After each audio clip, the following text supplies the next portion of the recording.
Normal course نہیں ہے، بلکہ اس میں ہم ایک بڑی عظیم کتاب سیکھنے جا رہے ہیں۔ وہ کتاب عظیم کیسے ہے، اس بات کا اندازہ جو ہے وہ اس بات سے لگایا جا سکتا ہے کہ وہ کتاب کس کی طرف سے ہے۔ اللہ سبحانہ تعالیٰ کی طرف سے ہے، اور اس کتاب کو لے کر آنے والے جو فرشتے ہیں وہ جبریل علیہ السلام ہیں۔ جبریل علیہ السلام جو کہ تمام کے تمام ملائکہ کے سردار ہیں، اور کس کی طرف لے کر آیا جا رہا ہے اس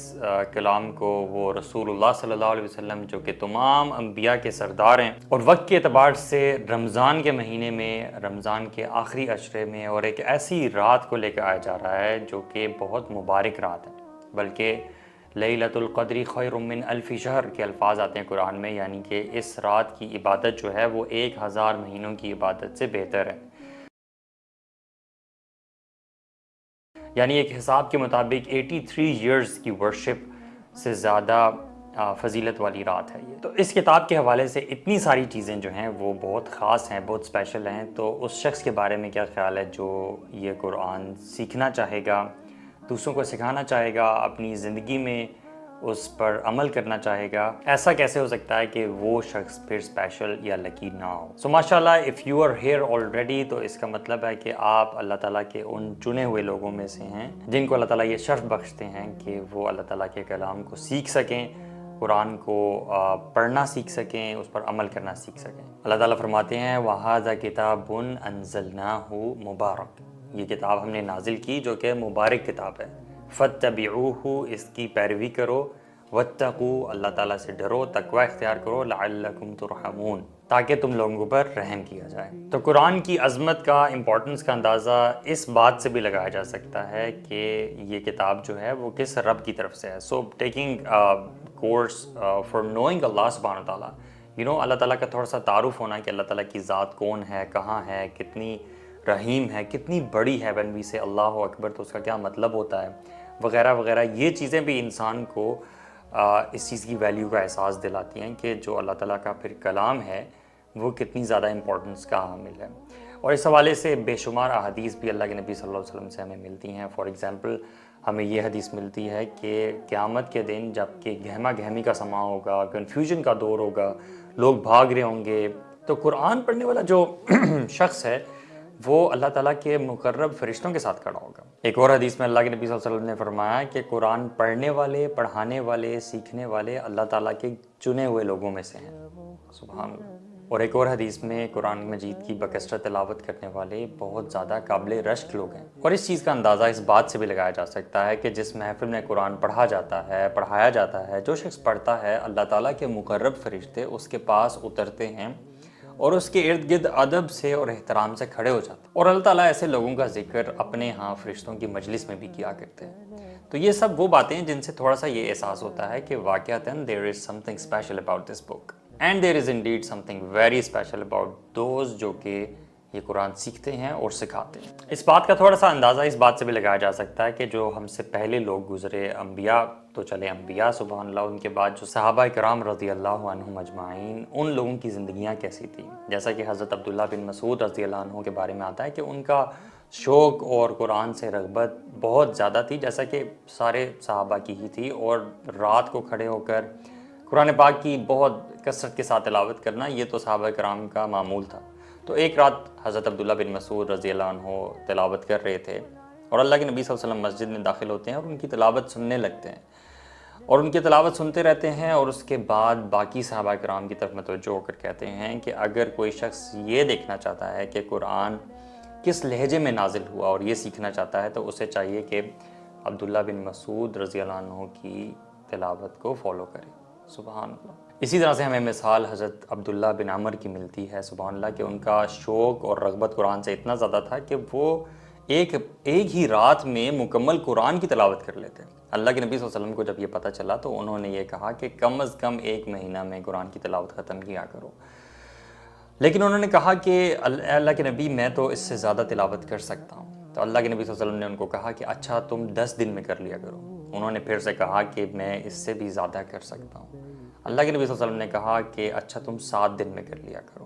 اور 7 دن سے کم میں ان کو اللہ کے نبی صلی اللہ علیہ وسلم نے اجازت نہیں دی۔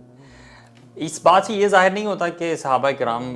کوانٹٹی کو کتنا زیادہ دیکھتے تھے، it's not about that, it's about something very special, اور وہ یہ کہ صحابہ کرام کا واقعتاً قرآن سے تعلق، رغبت، شوق اتنا زیادہ تھا کہ وہ جینوئنلی اس کو پڑھنا چاہتے تھے۔ کیوں؟ کیونکہ وہ جانتے تھے کہ اللہ تعالیٰ کی ذات کون ہے۔ یہ وہ دور تھا جس میں قرآن براہ راست ان کے سامنے نازل ہو رہا تھا اللہ کے نبی صلی اللہ علیہ وسلم پر۔ سبحان اللہ، اللہ کے نبی صلی اللہ علیہ وسلم ان کے سامنے چلتے پھرتے تھے۔ They had the company of رسول اللہ صلی اللہ علیہ وسلم، تو ان کے لیے اسپیشل کیسے اور کیوں نہ ہوتا۔ سو میں سمجھتا ہوں کہ وہ قرآن پاک کے تعارف یا اللہ تعالیٰ کے تعارف کے اس سٹیٹس پہ پہنچ چکے تھے جہاں تک شاید ہمارے لیے پہنچنا ممکن تو نہیں، لیکن ہم کوشش ضرور کر سکتے ہیں۔ اور اس طرح کے بہت سارے اور واقعات اور صحابہ کرام کے بارے میں ملتے ہیں، جیسے حضرت اکرمہ رضی اللہ عنہ کے بارے میں آتا ہے کہ وہ بھی ساری رات قرآن کریم کی تلاوت کیا کرتے، اور پھر قرآن کا جو مصحف ہے وہ اپنے چہرے پر رکھتے اور روتے، اور یہ کہتے کہ یہ کلام میرے رب کی طرف سے ہے، میرے اللہ کی طرف سے ہے، یہ اس کے الفاظ ہیں، اور وہ خشیت الہی سے رونے لگتے۔ سو یو سی، یہ سوچ کہ یہ الفاظ جو ہیں یہ اللہ تعالیٰ کی طرف سے ہیں، یہ اس کا کلام ہے، which actually means کہ یہ سارے الفاظ قرآن کے یہ اللہ تعالیٰ نے بولے ہیں، ریسائٹ کیے ہیں جبریل علیہ السلام کو، اور جبریل علیہ السلام نے یہ ریسائٹ کیے ہیں محمد رسول اللہ صلی اللہ علیہ وسلم پر جب وہ وحی لے کر آئے۔ سو دس از کمنگ ڈائریکٹلی فرام اللہ سبحانہ وتعالیٰ، تو اس کی عظمت کا احساس انسان کے دل میں اور بھی زیادہ بڑھ جاتا ہے۔ اور اگر آپ ہسٹری کا مطالعہ کریں تو اس طرح کے واقعات سے ہماری ہسٹری بھری پڑی ہے۔ ان میں سے بلکہ ایک واقعہ جو میرے ذہن میں آ رہا ہے، جو مجھے بہت زیادہ حیران اور پریشان کرتا ہے، وہ یہ ہے کہ ایک بار اللہ کے نبی صلی اللہ علیہ وسلم صحابہ کرام کے ساتھ کسی غزوہ سے واپس آ رہے تھے اور رات کا وقت تھا، تو اللہ کے نبی صلی اللہ علیہ وسلم نے یہ فیصلہ کیا کہ ہمیں پڑاؤ کرنا چاہیے اور صبح آگے ہم سفر جاری رکھیں گے۔ تو رات کو پہرا دینے کے لیے اللہ کے نبی صلی اللہ علیہ وسلم نے 2 صحابہ کا انتخاب کیا، حضرت عباد رضی اللہ عنہ اور حضرت عمار رضی اللہ عنہ، جن کی مختلف باریاں تھیں اور انہوں نے اپنی اپنی باری پر پہرا دینا تھا۔ تو پہلی باری حضرت عباد بن بشیر رضی اللہ عنہ کی تھی، اور انہوں نے یہ فیصلہ کیا کہ میں وقت ضائع نہیں کروں گا، بلکہ انہوں نے وضو کیا اور نماز میں کھڑے ہو گئے اور سورہ کہف کی تلاوت سٹارٹ کر دی۔ اسی دوران دشمن آتا ہے اور ان کو تیر مارتا ہے، اور تیر کا نشانہ بالکل ٹھیک لگتا ہے، اور تیر جیسے ان کو لگتا ہے ان کا خون نکلنے لگتا ہے، لیکن وہ اپنی تلاوت ختم نہیں کرتے، بلکہ تیر کو نکالتے ہیں اور پھینک دیتے ہیں اور اپنی تلاوت جاری رکھتے ہیں۔ دشمن جو ہے دوسرا تیر مارتا ہے، اور دوسرا تیر بھی ان کو لگتا ہے، اور وہ دوسرا تیر بھی نکال کر پھینک دیتے ہیں، اور اس کے بعد دشمن تیسرا تیر مارتا ہے جس سے خون بہت زیادہ بہنے لگتا ہے، تو وہ اپنی تلاوت ختم کرتے ہیں، نماز فوراً سے توڑتے ہیں اور اپنے ساتھی کو جگاتے ہیں، اور اس سے دشمن سے نمٹنے کے بعد دوسرے صحابی ان سے پوچھتے ہیں کہ آپ نے پہلا تیر ہی لگنے پر مجھے کیوں نہیں جگایا؟ تو انہوں نے کہا کہ اللہ کی قسم، اگر مجھے رسول اللہ صلی اللہ علیہ وسلم کی طرف سے دی گئی ہوئی ذمہ داری کا احساس نہ ہوتا تو میں کبھی بھی اپنی نماز کو ختم نہ کرتا۔ اللہ اکبر! یعنی وہ اپنی تلاوت میں، اپنے رب کے ساتھ تعلق میں، اپنے رب کے سامنے کھڑے ہونے سے وہ جو خشوع کا جو عالم تھا ان کا، اس میں اس قدر محو تھے کہ اس تیر کے لگنے کے سٹیمولس نے جو بھی فزیکل لاجیکل ایکسپلینیشن ہوتی ہے، پین سٹیمولس ہوتا ہے، اس سب کو ڈیفائی کر دیا ان کی خشیت الہی نے، ان کے خشوع نے، ان کی محبت نے۔ یعنی ان کی محبت اتنی زیادہ تھی قرآن سے، اللہ تعالیٰ کے سامنے کھڑے ہونے سے، کہ وہ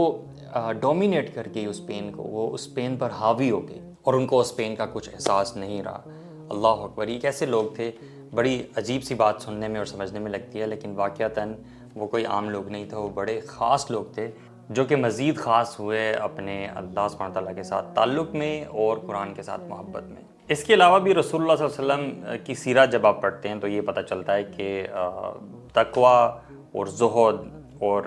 متقی ہونے کا جو معیار تھا اللہ کے نبی صلی اللہ علیہ وسلم کے ہاں، وہ یہی تھا کہ کوئی شخص، کوئی صحابی قرآن کے حوالے سے کتنا ماہر ہے۔ جیسے یمن کا گورنر جب اللہ کے نبی صلی اللہ علیہ وسلم نے مقرر کرنا تھا تو جو 2 صحابہ کو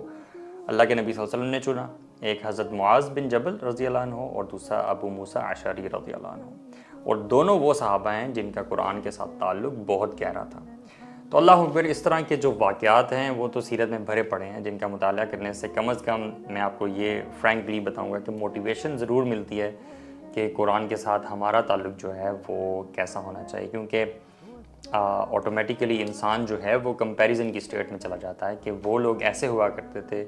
اور ان کی کوشش ہوتی تھی کہ قرآن اتنا زیادہ پڑھیں کہ قرآن مکمل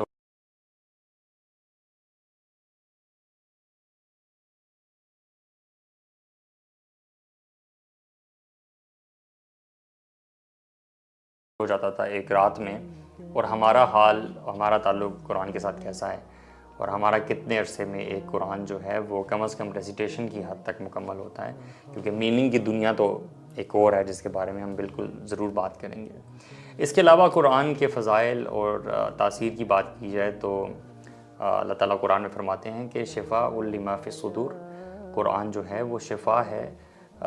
اس چیز کے لیے جو کہ سینوں میں ہے۔ تو یہ اسپریچولی بھی ٹھیک ہے اور فزیکلی بھی ٹھیک ہے کہ وہ قرآن جو ہے وہ ہر طرح کی بیماری کا علاج ہے۔ قرآن میں ہدا، شفا اور رحمت کا لفظ آیا، تو قرآن ایز اے ہول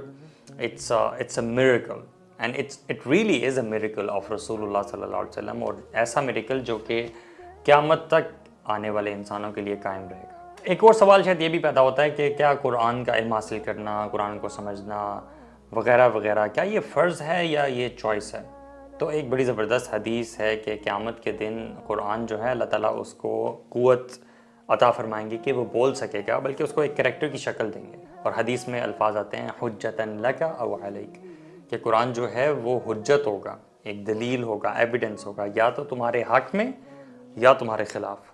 تو وہ شخص جس کا قرآن کے ساتھ بہت گہرا تعلق رہا ہوگا اس کے لیے قرآن اللہ تعالیٰ سے سفارش کرے گا، بلکہ لفظ آتا ہے کہ جھگڑا کرے گا اور انسان کو جنت میں لے جا کر چھوڑے گا۔ اللہ اکبر، یہ وہ شخص ہوگا جس نے قرآن کے ساتھ گہرا تعلق زندگی میں قائم رکھا۔ لیکن وہ شخص جس نے قرآن کو چھوڑے رکھا، قرآن جو ہے اس کے لیے باعث عذاب ہوگا، اس اعتبار سے کہ وہ اس کے خلاف گواہی اللہ تعالیٰ کو دے گا۔ اور سبحان اللہ سبحان اللہ، اس وقت کے بارے میں سوچیں کہ اگر اللہ تعالیٰ کے سامنے اس عذاب والے دن اللہ تعالیٰ کا ہی کلام قرآن، جس کو اللہ تعالیٰ نے وہ شکل عطا فرمائی ہے، وہ آپ کے خلاف یا میرے خلاف گواہی دے، تو اس کی گواہی قبول ہوگی یا نہیں قبول ہوگی؟ اللہ تعالیٰ ہم سب کو محفوظ رکھے اور ہمیں یہ توفیق دے کہ ہم قرآن کے ساتھ بہت گہرا تعلق اپنا پائیں انشاءاللہ۔ اس اعتبار سے یہ ضروری ہے سمجھنا کہ قرآن جہاں ایک طرف ریسائٹ کیا جاتا ہے، دوسری طرف اس کی ایک پوری سائنس ہے، پوری دنیا ہے جس میں اس کے میننگ پر غور کیا جاتا ہے۔ ریسیٹیشن اینڈ انڈرسٹینڈنگ آف قرآن، یہ دونوں جو ہیں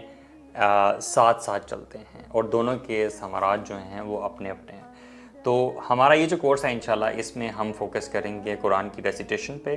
کہ قرآن کو پڑھنا صرف بذات خود جو ہے وہ کیسا ہے، اور خاص طور پہ اس انداز میں پڑھنا جو کہ رسول اللہ صلی اللہ علیہ وسلم کا طریقہ ہے۔ تو ہم کوشش کریں گے کہ ہم وہ طریقہ سیکھ لیں، بیکاز آنیسٹلی جب میں قرآن ٹریڈیشنل انداز میں پڑھتا تھا یا بہت زیادہ میں نے سیکھا نہیں تھا میرا وہ قرآن پڑھنا، اور جب میں نے قرآن پڑھنا سیکھ لیا، دونوں کے قرآن پڑھنے میں تو فرق تھا ہی تھا، لیکن ان کی تاثیر میں بھی زمین آسمان کا فرق تھا۔ تو جب آپ کو قرآن صحیح طریقے سے پڑھنا آ جائے، اس کے مخارج آپ کو صحیح طریقے سے پتہ چل جائیں، ایک ایک حرف کو کیسے ادا کرنا ہے، اس کے اصول و ضوابط کیا ہیں، یہ چیزیں آپ کو پتہ چل جائیں، تو پھر آپ کو جو اس قرآن پڑھنے میں جو لذت آتی ہے وہ ایکسپلین نہیں کی جا سکتی، وہ صرف ایکسپیرینس کی جا سکتی ہے، جو کہ آپ خود انشاءاللہ اس کورس کے آخر میں ایکسپیرینس کریں گے۔ اور ایون جب ہم ریسیٹیشن کی بھی بات کرتے ہیں تو فردر ریسیٹیشن میں دو چیزیں میں سمجھتا ہوں بہت امپورٹنٹ ہیں، اور وہ ہیں کہ حروف کی ادائیگی، کہ حروف ادا کیسے کرنے ہیں، ان کے رولز وغیرہ کیا ہیں، یہ ایک چیز ہے، اور دوسری چیز ہمارے پاس جو ہے وہ قرات ہے، کہ آپ کس انداز میں پڑھتے ہیں، کیا کسی قاری جو ہیں مشہور ان کی انداز میں پڑھتے ہیں، یا آپ خود سے پڑھ کر آپ کا ایک اپنا انداز ہے۔ تو یہ ایک دو الگ چیزیں جن کے بارے میں مزید ہم ڈیٹیل سے بات کریں گے۔ I think this is all for today's introduction. میں یہ چاہتا تھا کہ before we start the class ہمیں کم از کم یہ ضرور پتہ ہو کہ ہم کرنے کیا چاہ رہے ہیں، کتنا عظیم مقصد ہے، کتنا عظیم یہ کام ہے، اور کتنے بڑی سعادت کی بات ہے تمام ان لوگوں کے لیے جو کہ اس کا حصہ بنیں گے. So stay tuned, see you in the next class. السلام علیکم ورحمۃ اللہ وبرکاتہ.